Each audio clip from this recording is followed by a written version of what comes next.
Hello you guys, James Charles here and welcome back to my YouTube channel. In today's YouTube video, we're about to get into some trouble by breaking every single makeup rule. Now I know that everybody watching me has a different level of makeup artistry. Some of you guys are pro artists, some of you guys are kind of beginner makeup artists, and some of you guys don't even wear makeup at all. You're just here for the fun videos. And I appreciate each and every single one of you just as much, but I know that you guys watch makeup content and it's no secret that when you're learning makeup, we're kind of taught these like makeup rules, such as not to prime is a crime, always match your foundation to your neck, don't put liquids or creams over top of powders, stuff like that. But in today's video, we're gonna be breaking every single makeup rule humanly possible, and we're gonna try to see if I can actually still put together a good makeup routine, because some rules are meant to be broken. Let's get right into it.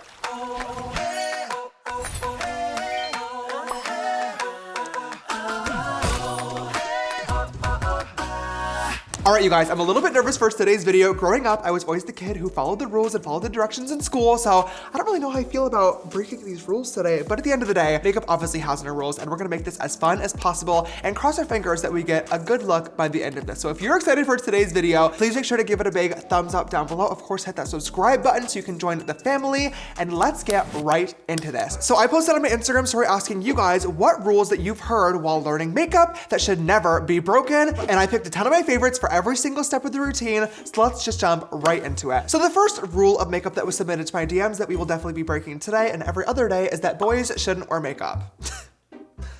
True. Homosexuals. I don't know who made that rule, but they're a loser, and we're gonna keep breaking it every single time that we get ready. Now, the first actual rule that was submitted to my DMs today from IDSM says that you shouldn't put anything on your face before primer. And I've actually heard this a couple of times before, and I always break this rule anyway, so this one's gonna be pretty easy. I think it's very important to do skincare before you actually put on any primer in the first place. So I'm just gonna go in with my $100 La Mer moisturizer. You know, if we're gonna break a rule, might as well do it in style. Now, the next makeup rule is probably the one that I got the most amount of submissions of, and it is, not to prime is a crime, the quote by the queen herself, Miss Nikki Tutorials. Now, she always says this in her YouTube videos while she puts on her different primers. Not to prime is a crime. But I guess today, according to her rule, we're gonna have to skip it all together, which actually really sucks because I need this makeup to last. I have a dinner to go to tonight and my friend's album release party, so I'm gonna have to wear this makeup. It's currently 12:55 p.m. in the afternoon. This needs to stay on until literally 10 p.m. tonight. So not priming, ooh, this is not good.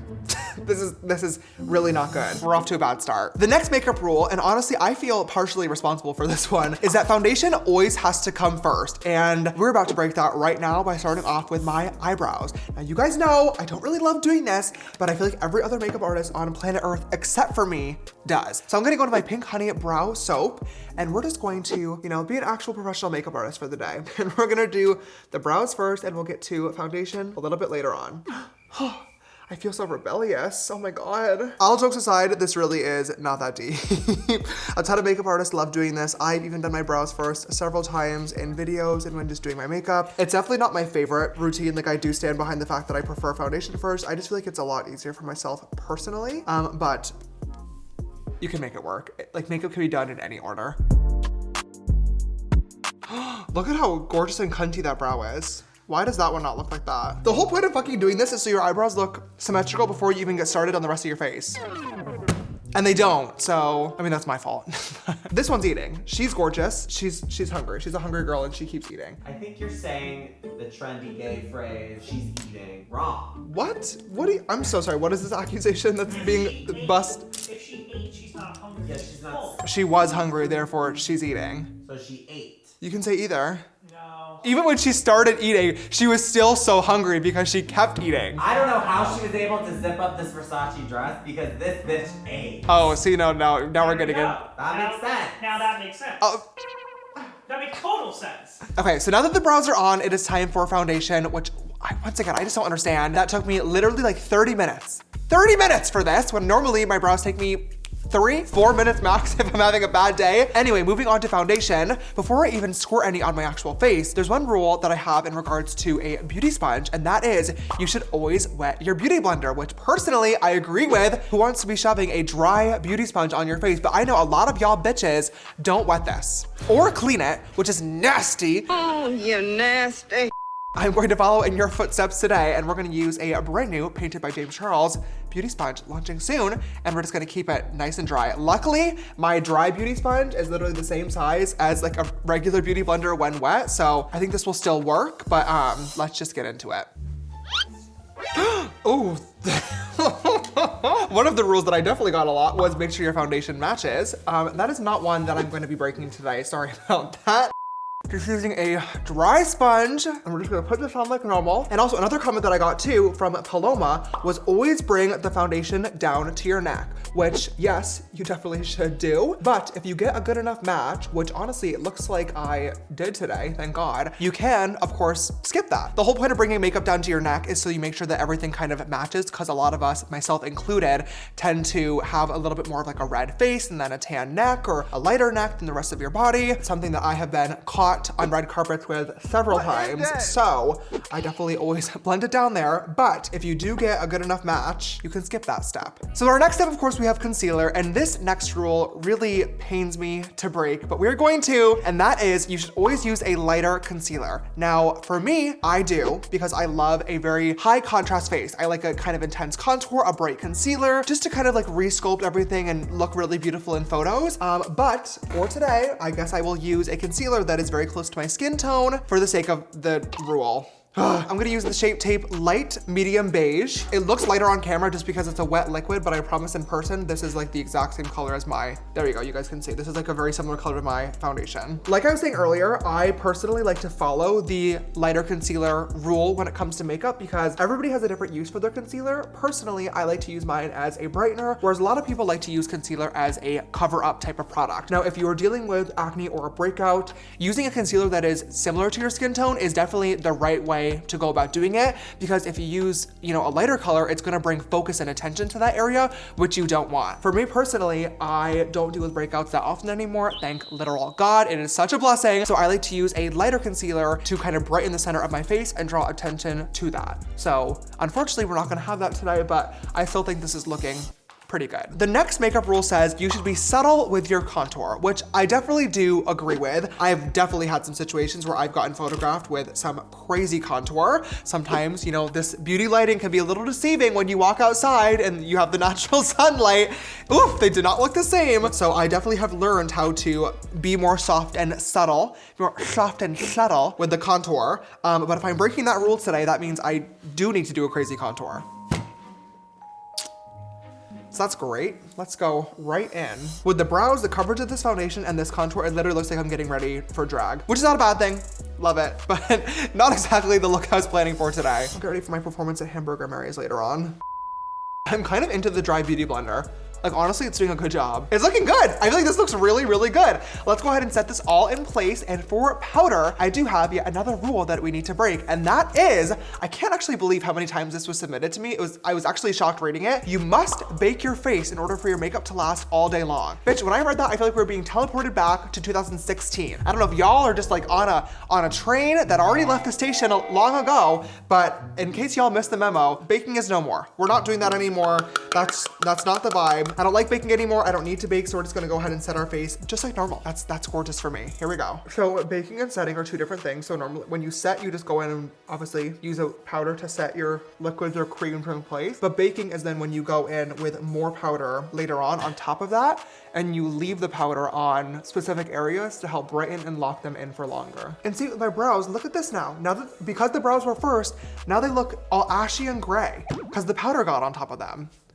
Like, see how there's like that light area right underneath my brow right there? Like the line? That's not like concealer, that's the brow gel, like built up. Ew, that's nasty. All right, you guys, next up we have blush. And not only am I excited to break this rule and tell you about it, but this was also one of the most submitted DMs over and over and over again of makeup rules. And it is never put creams or liquids over top of powders. And let me tell you guys, let me just show you why that is not true, okay? So we're gonna go in with a cream blush. I will be using the Patrick Ta cream blush. This is one of my favorites in the shade She's That Girl, as you guys can tell. Not a whole lot left. Okay, we're gonna go in with our powder first. And I just like to use this like shitty brush, does a gorgeous job. I'm gonna go with the powder first, and we're just gonna pat that right on for a gorgeous flush of pink. I'm gonna bring this up into my temple a little bit as well, just because I do have a pinky look planned for today. Like that's looking like so stunning, right? But now we're gonna grab the cream side, just like this.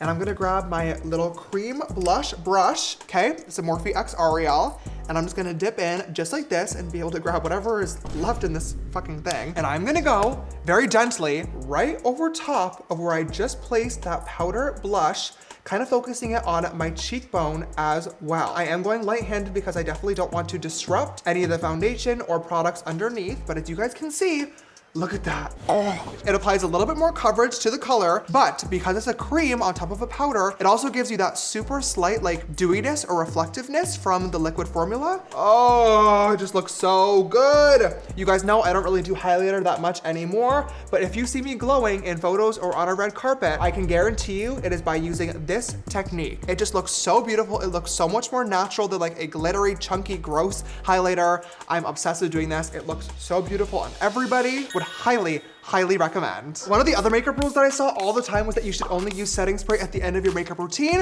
which I have no problem breaking and I do all the time. Of course, you can use this to set your face in place, but I also love using setting sprays throughout the routine to help just kind of like melt all those powders together and look a lot more beautiful and natural on the skin, which is great today, especially after using a dry beauty sponge because no melting thus far has occurred. So a little bit of setting spray and let's move on to our next step, which just like I was mentioning earlier, is highlighter. Now, I really don't want to add any highlighter, and honestly, because of this makeup rule today that we're about to break, we might not have to. Once again, with this rule, I feel like we are being teleported back to 2016. Some of y'all need to get with the times because this rule says your highlighter must be blinding and that you should wet your brush to get the ultimate glow. Now, this used to be a thing. You guys see me do this in a lot of YouTube videos, but it has been years and years and years and years since I've done this technique because it's just not the most flattering. And thank God, thank literal God, we are breaking all the rules today because I don't want to fucking do that. I'm sorry. It looks ugly. This type of glow for me is really all that I need, but you know, we will still apply a little highlighter and just, you know, keep it subtle.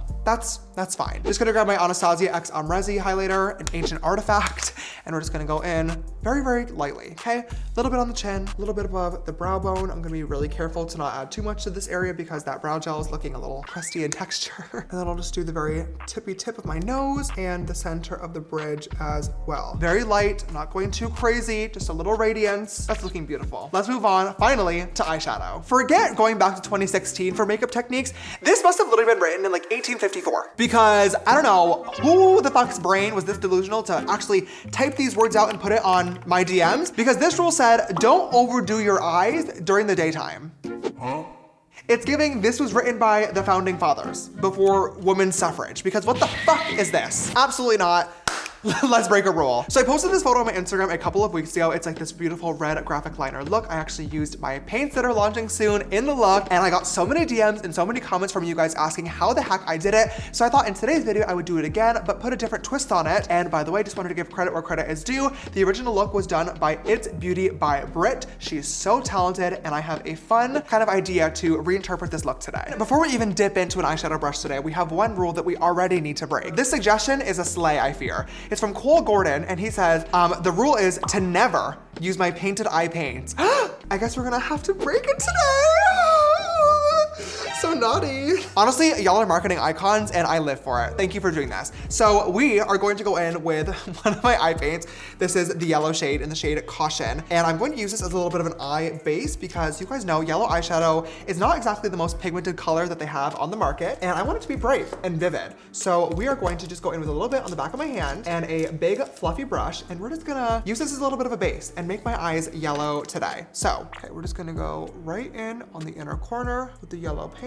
Gonna go below the eye as well. Gonna buff it up just like this. These blend out super, super easily, and I am so excited that you guys are excited about them as well. Don't worry, over the course of the next couple of weeks, I'll be using them in all sorts of YouTube videos and showing you guys the different ways that they can be used, and you guys will get to learn all about them before the actual launch. But as you can see, a gorgeous eye base is a very simple way to go about it. There we go. Oh, look at how bright and gorgeous. Okay, now I'm gonna go in with an orange shadow, and I'm gonna do the same exact thing. Gonna put that in the middle. And now finally, I'm just gonna layer on a bright pink on the outside of the eye. And this is why I kind of went crazy with the blush earlier, so that way it helps blend everything together in this area. Now that we have the shadow laid down, I'm gonna grab the shade Blueprint, which is the blue from the Create paints, and I'm gonna use that to create a graphic liner. I'm just gonna try my best to get the shape looking gorgeous and abstract, but you can really do whatever you want. that. By the way, you guys, I'm using a painted liner brush. All right, you guys, that is one eye all complete. We broke a lot of rules, but this is honestly looking so good so far. I'm gonna go ahead and do the one off camera quickly to get it to the same spot,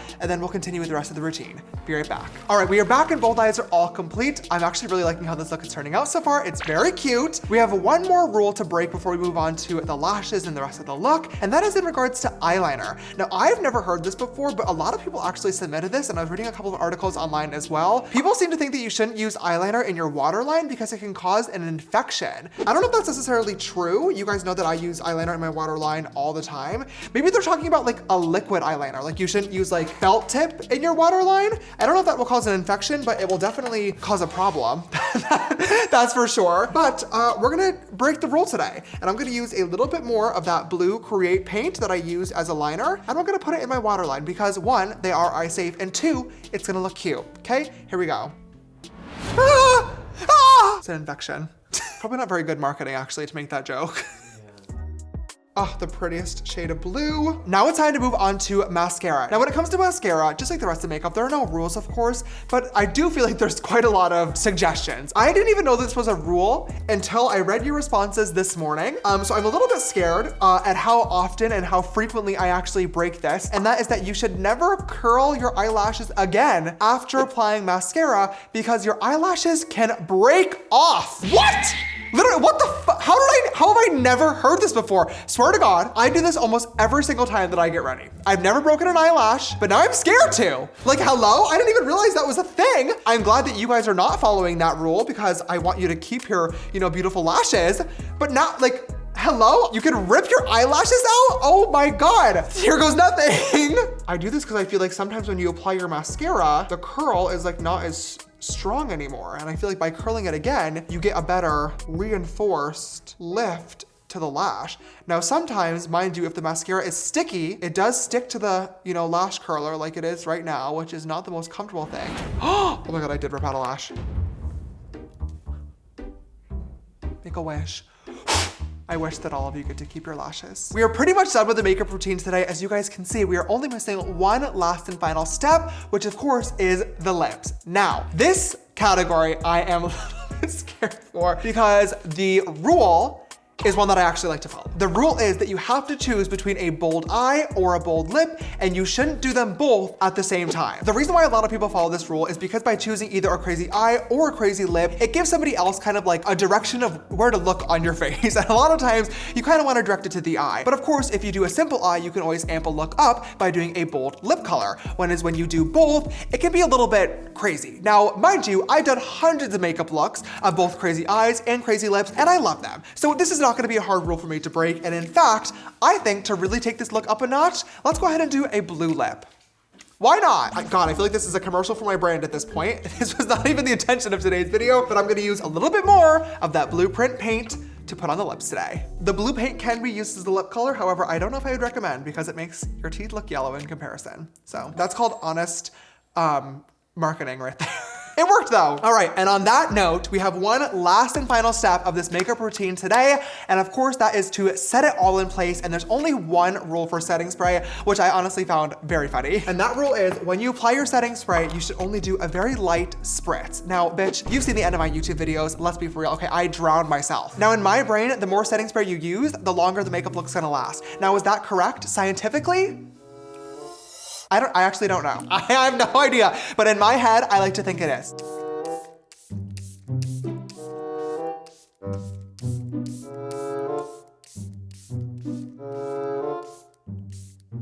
Gorgeous. I like to literally be dripping. I'm literally not kidding. Then I like to use a little fan while it dries down, and I like to go into my powder puff and really set it in place to push that setting spray into my skin and lock it in. That's called pro artistry, baby. And on that note, that is this makeup look all complete with every single step of the routine, breaking a rule along the way. Honestly, you guys, I'm obsessed with how this makeup look turned out today. I think this is the best my face has looked in quite a long time. I had a lot of fun creating the look, and honestly, almost every single makeup rule that we broke, both resulted in a phenomenal end result. I'm not a big fan of the brows. I definitely will keep doing them later on in the routine, but I might switch to doing my foundation with a dry sponge forever now because it looks so smooth. You guys know I love a cream blush layered over top. I love a good crazy makeup look even during the daytime. It's currently 3:30 p.m. and I am more than ready to go. I love drenching my face in setting spray. I don't know if I'd walk out of the house with this lip on. I probably will change it to a nude for later on tonight, but I think this makeup look turned out really good and it further proves the point that makeup truly has no rules. I'm looking forward to hearing what you guys have to say in the comments down below. Do you like how the makeup look turned out? And are there any rules that I missed that I might need to break in a future video? Leave me a comment. If you haven't already, please give the video a big thumbs up down below. Your love and support really help out the channel quite a lot. And also, if you haven't already, make sure to click that big red subscribe button down there and come join the family, as well as the bell icon next to it so you guys get a notification every time that I upload a brand new video. If you want to follow me on my other social media accounts, my Instagram, TikTok, Facebook, and Twitter are all just James Charles. And make sure you follow my new makeup brand, Painted.co, the unknowing star of today's YouTube video. All right, you guys, thank you so much for watching. I love you, and I will see you next time. Bye.